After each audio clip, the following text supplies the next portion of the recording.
Ya, Assalamualaikum warahmatullahi wabarakatuh. Perkenalkan, nama saya Vita Ramadansyah dengan NPM G1A022053 dari Teknik Informatika Angkatan 22.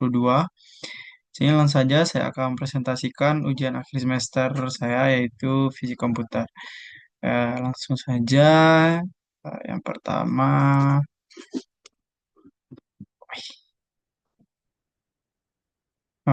itu pemilihan metode deteksi dan klasifikasi objek helm dan rompi. Metode yang biasa digunakan untuk deteksi objek secara real time adalah yang pertama itu ada YOLO atau you only look once. Cepat, akurasinya cukup baik, sangat cocok untuk real time. Kemudian yang kedua itu metode yang kedua adalah SSD atau Single Shot Multibox Detector. Itu juga cepat dan ringan, akurasinya mirip dengan YOLO. Yang terakhir itu Faster RCNN. Akurasinya lebih tinggi tapi lebih lambat, cocok untuk real time kecuali dengan hardware khusus. Di sini rekomendasi dari saya yaitu menggunakan YOLO V5 atau YOLO V8 karena sudah sangat efisien, akurat dan mudah digunakan untuk deteksi helm dan rompi pada konstruksi.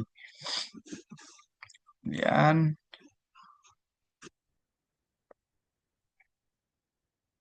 strategi pengumpulan dan anotasi data. Di sini ada 4 metode, yaitu yang pertama pengumpulan data. Itu untuk datanya diambil dari video CCTV dari lokasi konstruksi atau gunakan dataset open source yang relevan. Kemudian untuk anotasi datanya itu menggunakan tool seperti label MG atau CVAT untuk memberi label bounding box pada helm dan rompi. Kemudian untuk pengolahan datanya itu simpan dataset dengan format standar yaitu COCO atau Pascal VOC. Kemudian untuk split datasetnya yaitu bagi menjadi train, validation, dan test set. Kemudian untuk augmentasi data, tambahkan variasi rotasi pencahayaan dan zoom agar model lebih robust. Kemudian slide selanjutnya itu evaluasi performa sistem yang dirancang. Di sini saya memiliki 4 evaluasi untuk sistem yang telah dirancang, yaitu yang pertama itu metrik evaluasi. Itu Precision Recall F1 Score Map atau Mean Average Precision. Kemudian yang kedua itu adalah proses validasi. Itu menggunakan validation set untuk tuning model, test set, dan untuk evaluasi A-key. Kemudian cross validation itu bisa dipakai untuk memastikan model tidak overfitting. Dan yang terakhir adalah real time testing, uji langsung dengan video CCTV nyata untuk melihat kecepatan dan akurasi deteksi. Dan yang terakhir yaitu saran pengembangan lanjutan atau perbaikan sistem. Nah, ini yang pertama itu implementasi tracking objek untuk memantau pekerja secara berkelanjutan, penambahan deteksi kondisi keselamatan lain seperti sepatu keselamatan, kemudian integrasi dengan sistem alarm otomatis, dan update model secara berkala dengan data baru agar tetap akurat. Dan kita langsung saja di sini menuju ke eh,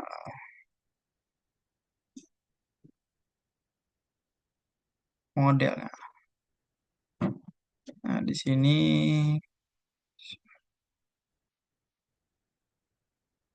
oke. Oh ya, di sini untuk informasi saya tidak membuat modelnya karena menurut saya ini sama persis dengan apa yang akan saya buat dan juga saya telah mencari beberapa informasi tentang tugas ini dan saya menemukan sebuah website yang sama persis dengan apa yang akan dibuat yaitu dengan Kaggle. Nah, di website Kaggle ini kita dapat mempelajari tentang bagaimana membuat detection construction. Di sini saya langsung saja menjelaskan untuk kode yang pertama yang akan kita masukkan ke modelnya dengan menggunakan Google Colabs itu adalah PIP install ultralistic.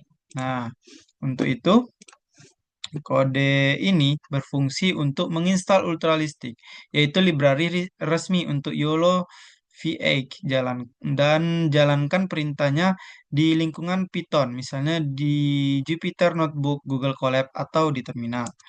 Kemudian langsung lanjut lagi ke ya, setelah menjalankan beberapa kode itu, maka akan timbul outputnya, dan outputnya akan berakhir di successful installed OpenCV Python. Kemudian untuk line kedua itu kodenya sebagai berikut: import numpy snp, import pandas spd, import warning, dan seterusnya. Dan kode ini berfungsi untuk menggabungkan dataset dari RoboFlow, melakukan analisis data label, dan melatih model YOLO V8 untuk deteksi helm dan rompi keselamatan.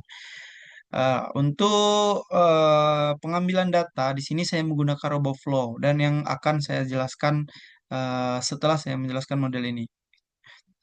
Kemudian di kode yang ketiga, di line ketiga, yaitu ada warning filter warnings atau ignore, np random seed 12345, dan matplotlib inline when db disable. Kode ini berfungsi untuk membuat hasil training lebih rapi dan konsisten. Warning juga disembunyikan.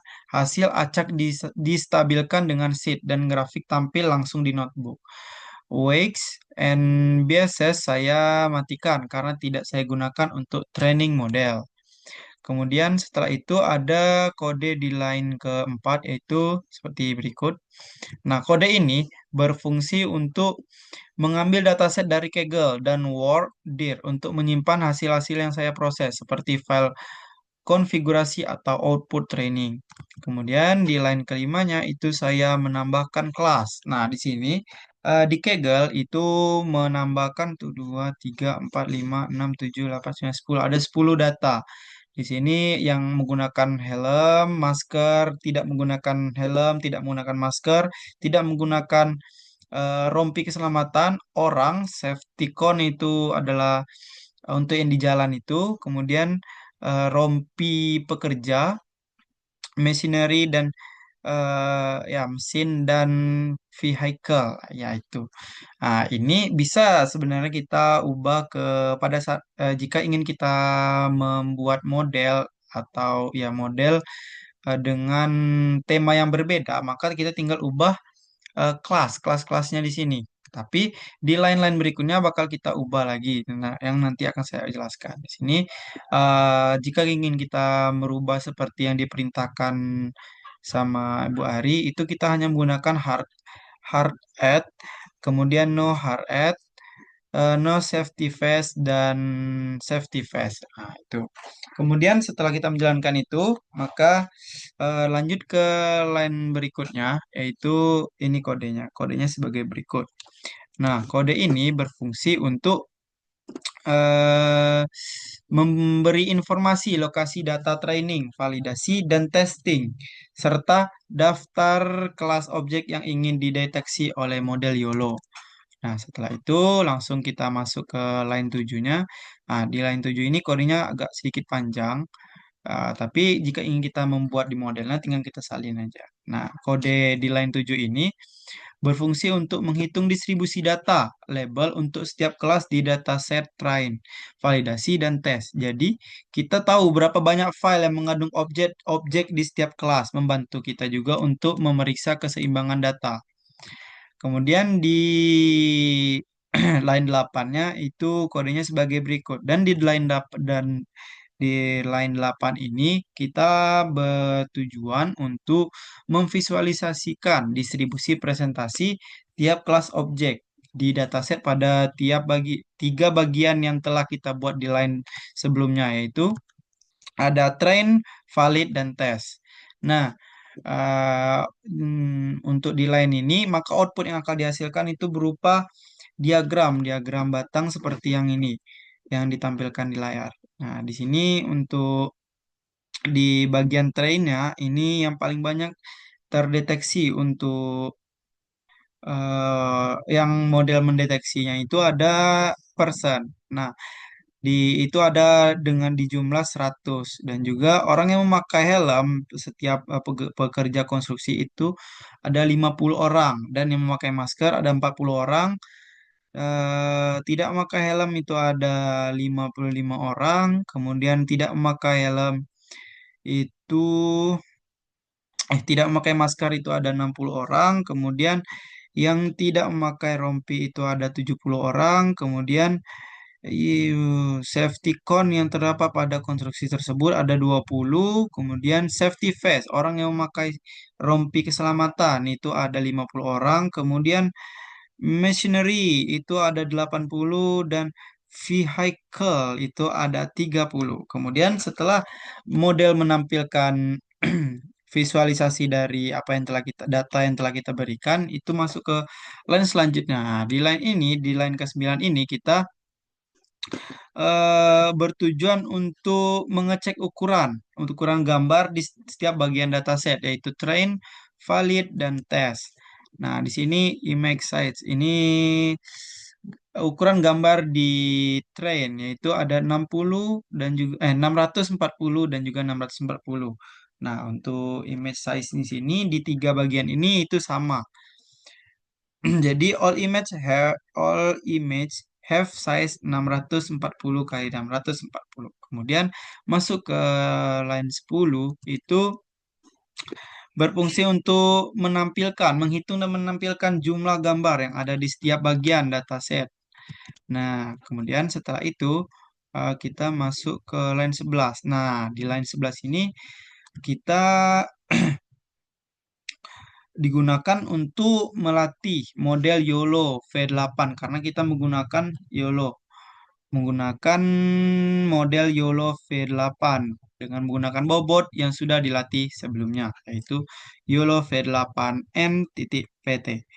Kemudian di line ke-12 itu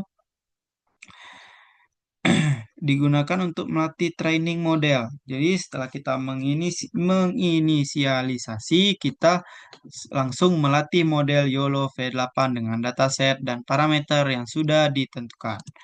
Kemudian di line berikutnya, nah untuk di line yang 12 ini tadi, output yang akan dihasilkan akan seperti ini.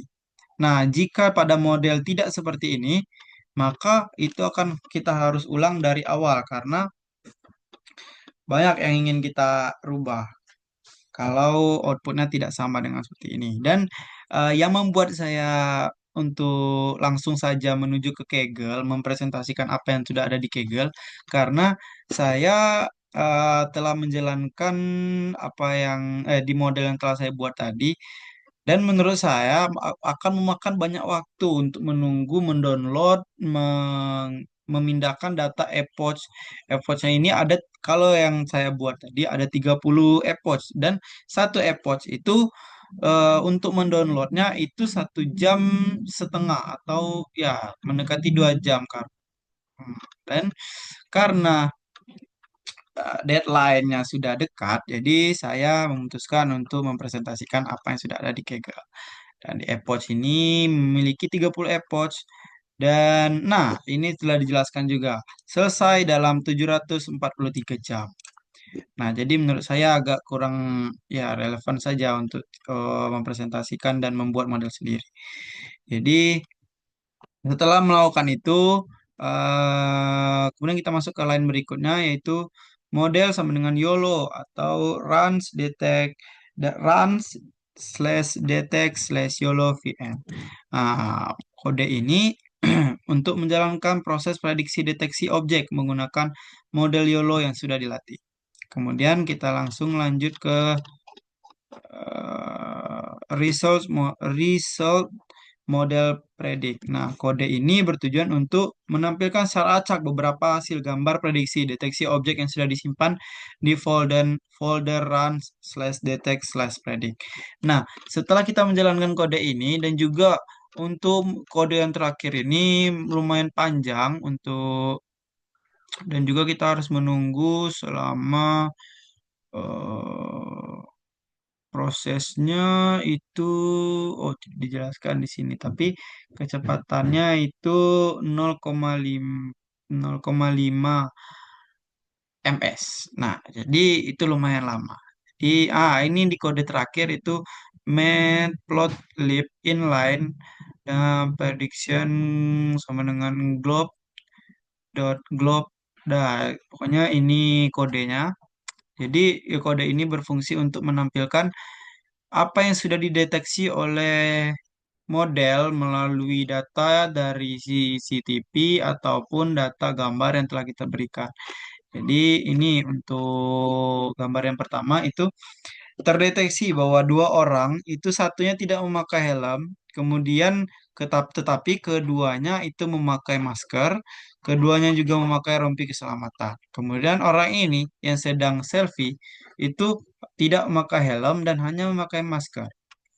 Kemudian, ini untuk gambar yang ketiga itu memiliki beberapa orang dan juga semuanya tidak memakai helm keselamatan, tetapi memakai rompi keselamatan. Dan juga yang kedua ini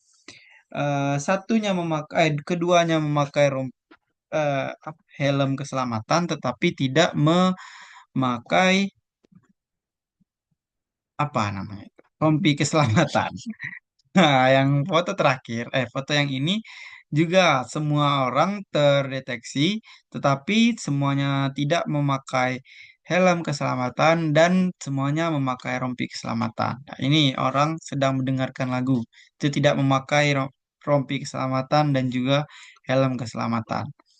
Dan ini untuk mendeteksi machinery, itu ada beberapa machinery pada konstruksi. Dan begitu seterusnya tergantung semuanya akan dideteksi oleh model yang telah kita buat. Oke, itu kemudian eh ya mungkin cukup sampai situ aja presentasi dari saya.